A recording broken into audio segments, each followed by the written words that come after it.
अस्सलाम वालेकुम दोस्तों, मेरा नाम है अली और मेरे साथ हमेशा की तरह मौजूद है दाऊद और आप देख रहे हैं जिस वक्त क्रिकेट लवर अली शो, क्योंकि इसको देखना तो दोस्तों आप लोग बात करने जा रहे हैं जी। बात करेंगे जिस तरह से आज यंग टीम ने एक अलग ही वे में जो है पाकिस्तान को जितवाया, तो सबका कॉन्फिडेंस लेवल उठ गया। आपको हमारा भी कॉन्फिडेंस लेवल जो है वो बड़ा बेहतरीन दिख रहा होगा। खैर, हम तो पहले भी इस यंग टीम को जो सपोर्ट कर रहे थे, तो आज जिस यंग टीम ने शटअप कॉल दी हेटर्स को, तमाम इस पर बात करेंगे जी। इसके बाद जो हमारे पास अपडेट है वो ये है कि आज हसन नवाज के घर जो है वो टाटा भंडारा, उनके घर बड़ी आवाम जो है पहुंच गई लिया में। मुझे वो वक्त याद आ गया जब हसन अली जो नए नए स्टार बन रहे थे, तो उनके घर लोग पहुंच जाते थे। तो उनकी अम्मी को बड़ा शौक है बयान देने का। अब्बू इतने बयान शेयर नहीं देते थे, अम्मी बड़े बयान उनके दिया करती थी कि मैंने फलाने की विकेट प्रिडिक्ट कर दी, मैंने ये प्रिडिक्ट कर दी। तो थोड़ी सी वही वाली वाइब्स आ रही थी, लेकिन अच्छा लगा। उनके घर लोग गए, बड़ा अप्रिशिएट किया।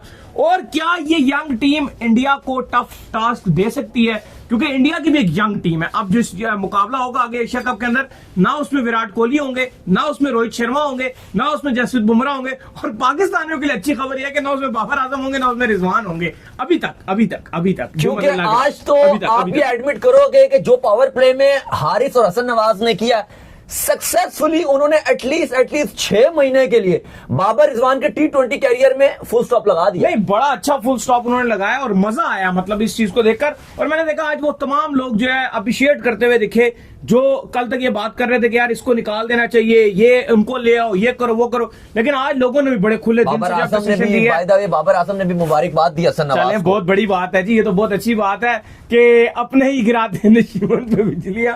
तो बड़ी जबरदस्त है ये भी कि अपनी रिप्लेसमेंट को जब मुबारकबाद देना, ये बड़े दिल का मुजाहरा होता है। और ये हमने पास में देखा था, शदाब ने भी एक टाइम पे बड़े दिल का मुजाहरा किया था। उन्होंने उसामा मीर को जो है बड़ी मुबारकबाद दी थी जब वो सिलेक्ट हुए थे उसामा मीर। तो दाऊद साहब, ये बड़ी अप्रिसिएशन हो रही है, उनके घर भी लोग पहुंच गए हैं। आज तो अलग माहौल है भाई। देखिए, आज पाकिस्तान के सारे क्रिकेट फैंस खुश हैं और उसकी वजह यह है कि जब आपको 18 मैचेस के बाद पहला T20 में जीत मिले, 18 मैचेस के बाद हमें यह जीत मिली है किसी बड़ी टीम के अगेंस्ट। वरना 2 जिम्बाब्वे, 1 कनाडा और 1 अगर जो आपने आयरलैंड को मैच रहा है उसका कोई मजा नहीं आता। तो आपने न्यूजीलैंड को रहा प्लस सॉरी जो 5 मैचेस की T20 सीरीज थी, सब लोग ये बातें कर रहे थे कि भाई ये तो स्ट्रेट पहले 3-0 होगा। पाकिस्तान जैसे लास्ट टाइम एक आध मैच इधर उधर हो गया था, तो वो बात हो गई तो हो गई, एक आध एंड में कुछ जीत गए तो बड़ा अपसेट होगा। लेकिन पाकिस्तान ने सीरीज अलाइव रखी। जब 2-0 हो गया था तो अब 2-1 हो गया। अब सीरीज में पाकिस्तान, और एक अच्छी बात जो थी अली, पहला मैच पाकिस्तान 10 ओवर में खत्म हो गया था, 1 साइड आ रहा था। दूसरा मैच थोड़ा सा क्लोज गया था, कोई 1.5-2 ओवर एंड के रहते थे जब वो उन्होंने टारगेट चेस किया। मतलब ठीक है, 1 साइड ही वो रहा था, लेकिन काफी क्लोज हो गया था। और थर्ड मैच में पाकिस्तान ने कमबैक ऐसा किया कि 205 रन तारीख रकम कर दी कि 16 ओवर में चेस कर दिया।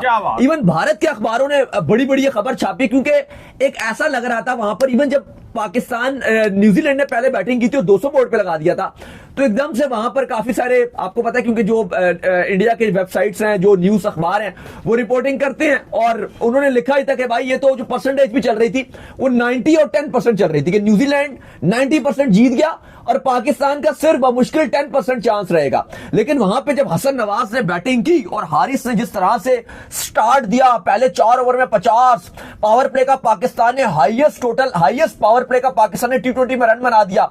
वो जो एग्रेसिव और जो फियरलेस अप्रोच थी, वो उसके बाद भारतीय अखबारों में हमने देखा, बड़े बड़े अखबारों ने उन्होंने कहा कि भाई ये तो यंग पाकिस्तान टीम वाकई एक खतरनाक टीम है। इंडिया से बड़े मैसेज आए हैं और श्रीनाथ भाई हमारे बड़े अच्छे फैन हैं, उन्होंने मैसेज किया, भाई ये क्या कर रहे हो? वो कह रहे हैं कि करण अर्जुन को वापस ले आओ। वो हमेशा यही बात करते हैं कि बाबर रिजवान को वापस लाओ, ये तुम क्या कर रहे हो? वो यही कहते हैं। वो भी है इंडिया से, लेकिन पाकिस्तान क्रिकेट को जो बड़ा सपोर्ट भी करते हैं और ये बोलते भी हैं कि भाई आपके जिस तरह से बाबर रिजवान T20 क्रिकेट में खेल रहे होते हैं, तो ये आपकी क्रिकेट की बड़ी खराबी है। तो हमेशा एक अच्छी राय ही देते हैं। तो इस बार भी उन्होंने मजाक और शुगल मेले में ये बात बोली है, बाबर रिजवान को वापस लाओ। एग्जैक्टली। लेकिन अली साहब, जो एक इंपॉर्टेंट चीज है वो ये है कि जिस तरह से ओवरऑल अगर आप देखो तारीफ की जा रही है, क्योंकि भारत की जो T20 टीम है उसमें तिलक वर्मा, संजू सैमसन, अभिषेक शर्मा, ये वो खिलाड़ी तो जो कहा जाता था कि यंग टीम है, बड़ी और बड़ा अच्छा कर रही है। और चीज भी ना, भारत को ये एहसास भी हासिल है कि उसने अपनी 3 टीमें डिफरेंट बनाई हुई है। मतलब ओडीआई की टीम पूरी डिफरेंट है, T20 की बस अलग है, टेस्ट। और पाकिस्तान के पास भी अब यही चीज आ गया कि T20 में अलग कप्तान आ गया,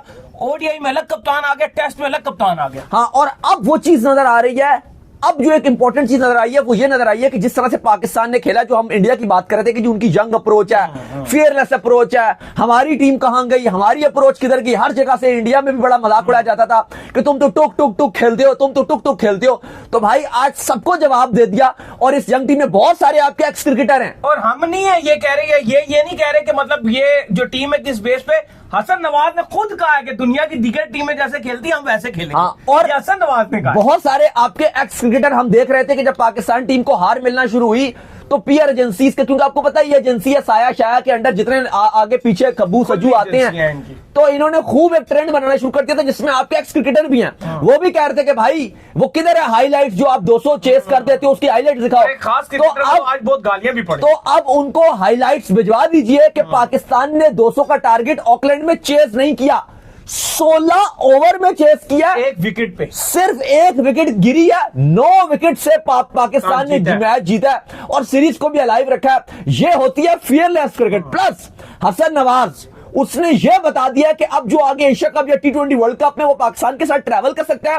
एक तो उसको जो कॉन्फिडेंस है वो बहुत बूस्टअप मिला है, प्लस भाई साहब ये जो यंगस्टर्स हैं कमाल कर दिया। पहले साइम ने जो कमाल किया था, ओडिया की थर्ड फास्टेस्ट सेंचुरी बना डाली थी, ये हसन नवाज ने तो T20 की पाकिस्तान की तरफ से फास्टेस्ट ही बना डाली भाई तीसरे मैच में। पहले तो क्या बॉल भले से नहीं लगा पा रहा था, एक बात है सिंगल ही नहीं ले पा रहा था, और जब बल्ला लगाया बॉल को और बल्ले को उन्होंने मिलाप किया तो भाई फास्टेस्ट सेंचुरी बना डाली। यह होती है फियरलेस क्रिकेट। अच्छा दाऊद, अब यहाँ पर यह बात होना शुरू हो गई है कि इंडिया से ज्यादा बात है, जब भी पाकिस्तान किसी किस्म की जो है विक्ट्री लेता है तो चूंकि एक कदम जो है वो इंडिया ने ये उठाया हुआ है कि उन्होंने भी एक यंग टीम खिलाई हुई है, और हम भी उसी कदम पर, अगर हम बड़े टाइम से इस चीज को बोल रहे होते हैं, अगर आप हम दोनों का शोज देखते हैं तो हम आपको याद है कि हम उस टीम को भी सपोर्ट करते थे जो शदाब की क्यादत में गई थी अफगानिस्तान और जाकर शारजा में जो मैच थे सीरीज हारी थी, और हम बड़ा खुश हुए थे जब सेठी ने वो टीम बनाई थी।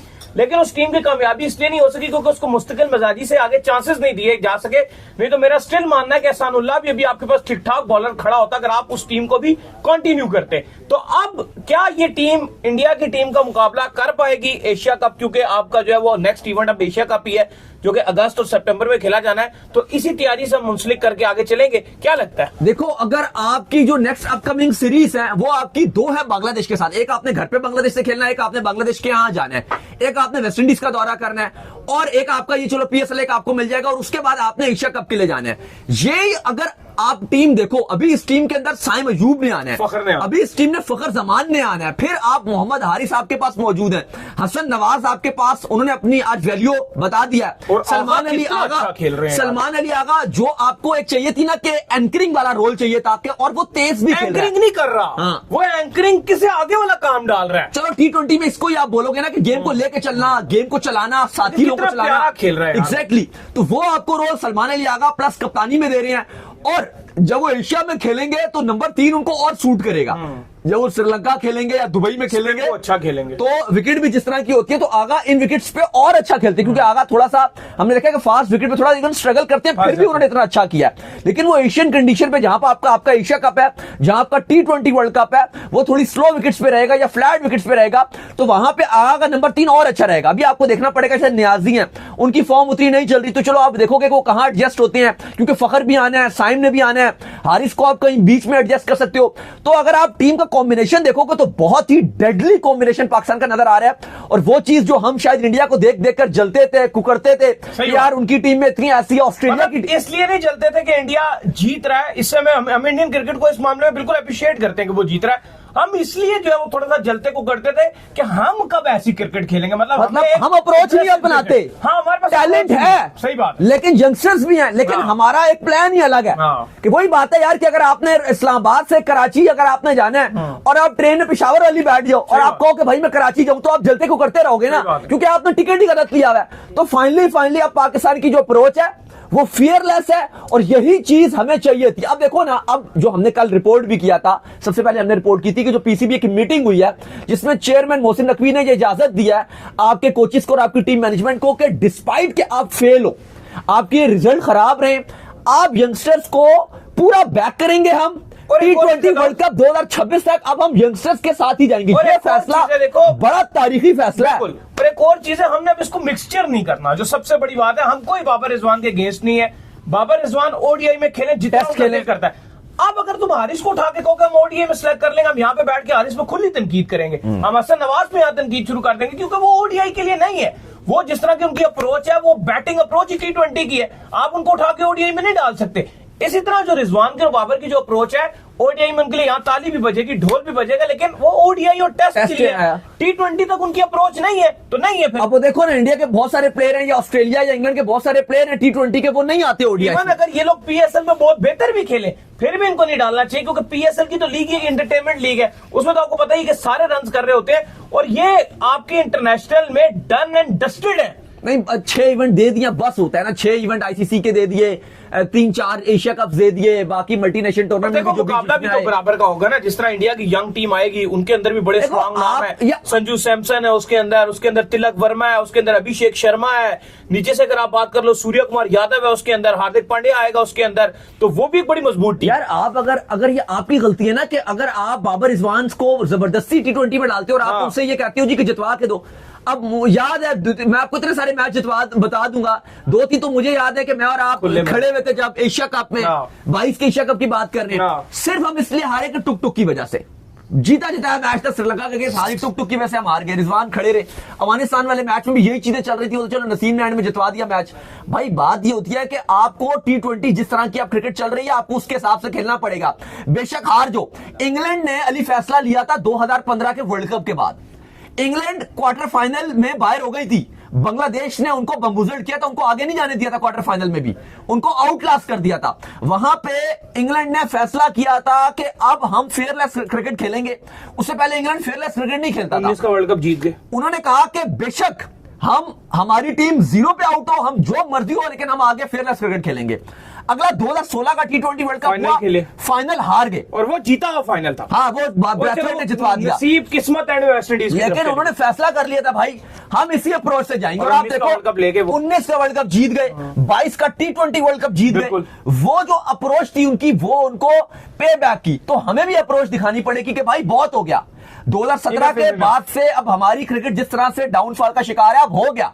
अब हमें अपनी वो पुरानी खोई हुई इज्जत वापस चाहिए तो और चाहिए। इस अप्रोच से खेला जाएगा कि भाई बाहर होना है ना, तो रिजल्ट ये कि लास्ट आए 3 आईसीसी इवेंट में आप अगले राउंड में नहीं जा सके, ये आपके पास रिजल्ट है, तो आप बाहर में डालो पास रिजल्ट को। अब हम देखेंगे अगला एशिया कप, अब हम देखेंगे अगला 26 का T20 वर्ल्ड कप।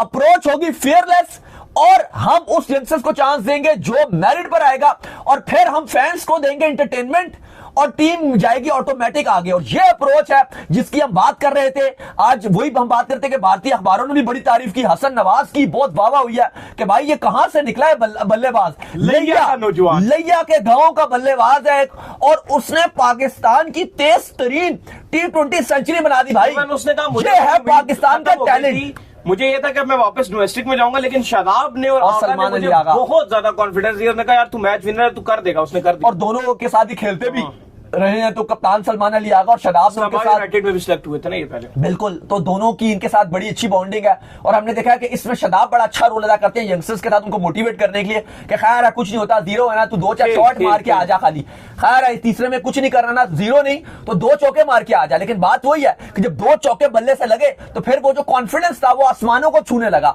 और फिर वहां से लगा कि मैं तो 50 कर सकता हूं, और जब 50 से करीब आए तो फिर तो लगा कि नहीं यार मैं तो मैच जितवा सकता हूं, और जब मैच जितवाने के करीब आए तो फिर लगा कि भाई अब तो सेंचुरी सामने खड़ी भी है। और वहां पे सलमान अली आगा ने भी भरपूर उनको साथ निभाया, अपने रन होले रखे। एंड में सलमान अली आगा चाहते तो थोड़ा सा 2-4 शॉट तेज मार देते तो ये इसकी सेंचुरी ना होती। और हमने देखा कि उसके बाद जब सेलिब्रेशन का टाइम आया तो आगा किस तरह से सेलिब्रेट कर रहे थे, क्योंकि उनको पता था कि ये स्टार है, और अगर मैं ही आगे कप्तानी भी करूंगा तो ये मुझे बड़े इवेंट्स भी जितवा के दे सकता है। क्योंकि ऐसे देखो अली, जब आप 0 पे आउट होती है और 2 बार 0 मिले हैं, और वहां से जब एक ओपनर सेंचुरी पे जा रहा है, तो आप ये देखिए कि उसको अपने कैरियर के स्टार्ट में इतना बड़ा सबक मिल गया। शायद बहुत बड़े बड़े प्लेयर्स अपने लॉन्ग टर्म कैरियर में इतने मुश्किल फेज से नहीं गुजरते होंगे शायद से जो हसन नवाज ने अपने ये 3 से 4 दिन जो उसने न्यूजीलैंड में गुजारे हैं, 2 शहरों में, क्राइस्ट चर्च से ड्यूंडन, ड्यूंडन से ऑकलैंड, ये उसने उतनी सीख मिल गई होगी कि भाई इतना बुरा वक्त भी आ सकता है मेरे कैरियर में, और फिर एकदम से बूस्ट 0 और फास्टेस्ट सेंचुरी T20। क्या बात है, कमाल हो गया भाई। तो उम्मीद करते हैं आज का हमारा शो आपको आएगा पसंद। वीडियो को लाइक कीजिए, हमारे चैनल को सब्सक्राइब कीजिए, साथ में बेल आइकन को बजाइए। एक और काम कर लीजिए, वो ये कर लीजिए, इंस्टाग्राम पर आप जाइए, बिल्कुल जी, इंस्टाग्राम पे मुझे फॉलो कर लीजिए, वहां पे मैं मौजूद हूं, दाऊद क्रिकेट के नेम। अगर आपको कोई सवाल है तो भेजिए और इनको भी फॉलो कीजिए। मैं मौजूद क्रिकेट लवर अली ऑफिशियल के नाम से लिंक डिस्क्रिप्शन में मौजूद है। आप सुनते हैं नेक्स्ट वीडियो, तब तक अल्लाह हाफिज, बाय बाय, ख्याल रखिएगा।